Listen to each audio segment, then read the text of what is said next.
नमस्कार, बहुत स्वागत है आपका। सुदर्शन न्यूज देख रहे हैं आप और मैं हूं आपके साथ मनीषा पाटीदार। आप देख रहे हैं आपका पसंदीदा शो रण क्षेत्र में आज हम बात करेंगे उत्तर प्रदेश उपचुनाव के बीच जारी घमासान की। जैसे जैसे चुनाव नजदीक आते जा रहे हैं, चुनाव की तारीख नजदीक आती जा रही है, वैसे वैसे अब सियासत के बिगुल का शोर भी बढ़ता जा रहा है।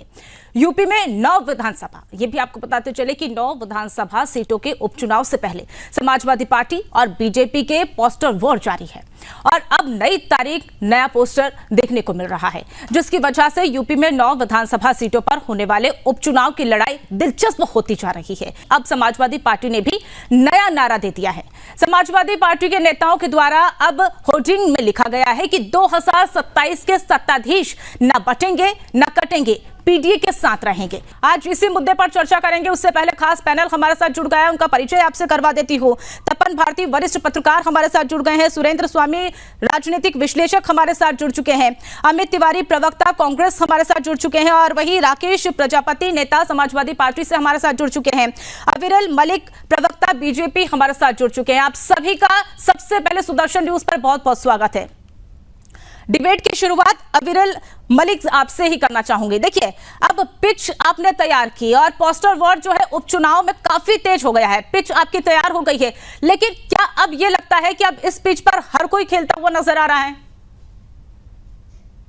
जी नहीं, देखिए, जहां तक विषय है बटेंगे तो कटेंगे, एक रहेंगे तो नेक रहेंगे, ये बिल्कुल स्पष्ट रूप से माननीय मुख्यमंत्री आदरणीय श्री योगी आदित्यनाथ जी महाराज के द्वारा कहा गया है और ये बिल्कुल सत्य है, ये सत्य पर आधारित है, सिक नहीं रही है। मलिक जी, अब बेरोजगार कौन है ये तो हम बता ही देंगे, आंकड़ा भी हमारी टीम ने हमारे पास रखा है, लेकिन आप सबसे पहले ये बताइए, आप लगातार देखिए सबका साथ सबका विकास आपका मंत्र रहा है, ये आपके नारे के साथ आप लोकसभा चुनाव में भी लगे और यही नारा अब उपचुनाव में भी गूंजना चाहिए, लेकिन यहाँ तो एक नया ही नारा हो गया है अब ये। लेकिन नारा गिरिराज सिंह तो लगातार ये कह रहे हैं कि ये नारा नहीं मंत्र है।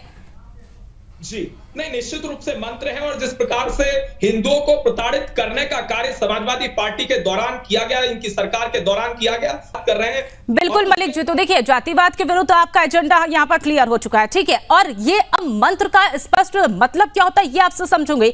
मलिक जी, आप अपनी बात तो कंप्लीट कीजिएगा, लेकिन मूल मंत्र का आप एक बार मुझे ये बता दीजिए कि ये मंत्र जपने की अब जरूरत क्या आन पड़ी आपको?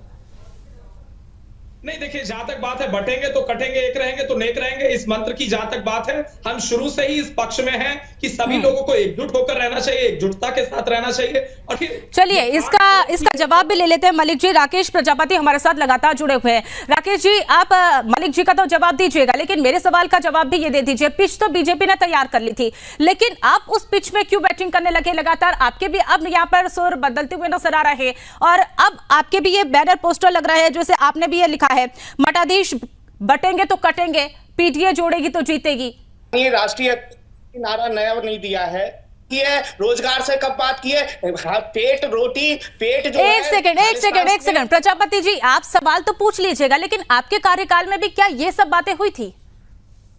नहीं, क्या हमारे शासन काल में लैपटॉप बटे थे? हमारे शासन काल में इकाना स्टेडियम जिसमें आप भूल रहे हैं, आप इतिहास भूल रहे हैं। एक बार आप इतिहास देखिए, आपके कार्यकाल में क्या हुआ था क्या नहीं हुआ था, ये शायद मुझे बताने की जरूरत नहीं होनी चाहिए।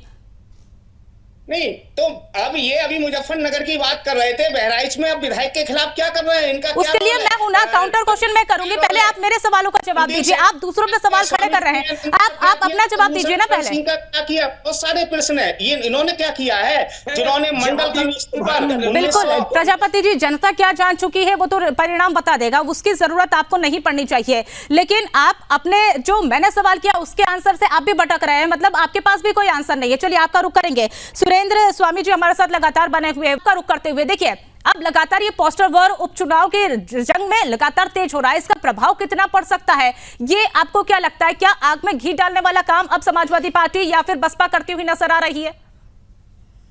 नहीं, देखिए, इस उपचुनाव में जो 2024 का चुनाव था उसके अब हालात बदल चुके हैं।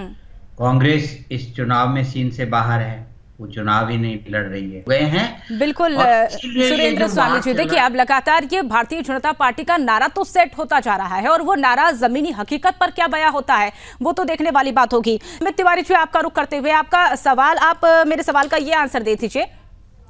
बीजेपी ने अपनी पिच तैयार कर ली, समाजवादी पार्टी ने अब उसमें बैटिंग करना शुरू कर दिया है और बसपा ने भी ये बैटिंग की है। अब क्या लगता है आपको, कौन नुकसान कौन फायदा देख पाएगा? देखिए, सबसे पहले तो आपके दर्शकों को नमस्कार।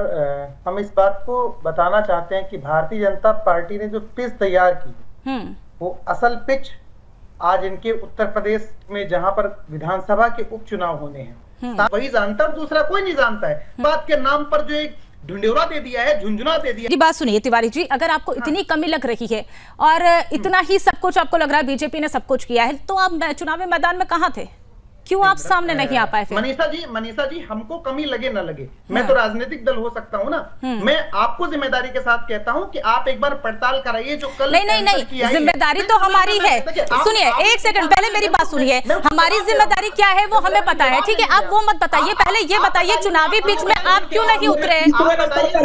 अपनी भूमिका बताऊंगा, मैं अपनी भूमिका बताऊंगा, लेकिन जो मैं आपसे कह रहा हूँ आप उसको सुनेंगे तो ना। हाँ, सुन रही हूँ ना, सुन रही हूँ। गलत है, आप इस बात को बताइए। अंदर की अगर आप बात कर रहे हैं तो नंबर 1 पर था उत्तर प्रदेश। एक एक करके आंसर दीजिए। अविरल जी, एक सेकंड मैं चुनौती देता हूँ कि उत्तर प्रदेश पुलिस के एग्जाम में 25 प्रश्न गलत है, ये 1 प्रश्न ऐसे हैं।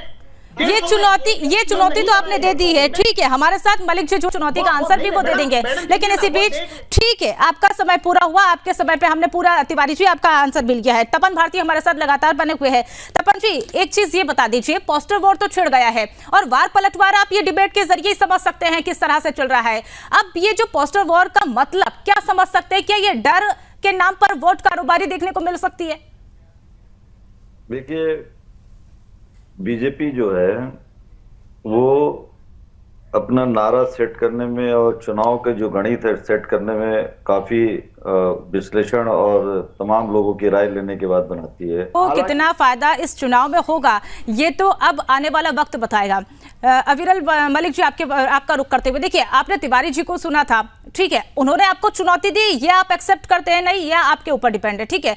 समाजवादी पार्टी के प्रवक्ता को भी आपने सुना, उनका आप जवाब दीजिएगा, आप अपनी प्रतिक्रिया दीजिएगा। और एक लास्ट क्वेश्चन मेरा इतना सा है, एक छोटा सा रिएक्शन दीजिएगा कि अब उपचुनाव नजदीक है और ऐसे में पोस्टर वॉर तो ये छिड़ गया है, आपकी पिच पे तैयार हो गई है, क्या अब ये पिच रंग लाएगी?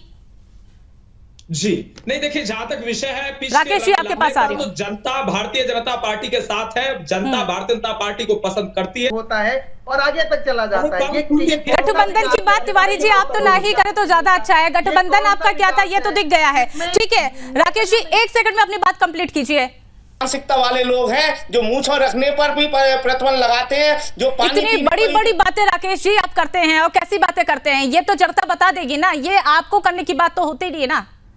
चलिए ठीक है, अब समय की मुझे इतनी इजाजत देता, आप सभी हमारे साथ जुड़े, चर्चा का हिस्सा बने, उसके लिए बहुत बहुत धन्यवाद। यूपी में उपचुनाव की सियासत लगातार तेज हो रही है, पोस्टर वोट छिड़ चुका है और बीजेपी के बाद समाजवादी पार्टी और बसपा भी अब इसमें हाथ धोती हुई नजर आ रही है। बसपा अपना वर्चस्व कायम करती हुई नजर आ रही है, बीजेपी 9 सीटों की जीत के लिए अब यहां पर दावा ठोक रही है, लेकिन अब देखने वाली बात होगी जनता का बहुमत किस तरफ जाता है। फिलहाल इस खास शो रण क्षेत्र में मेरे साथ उतना ही।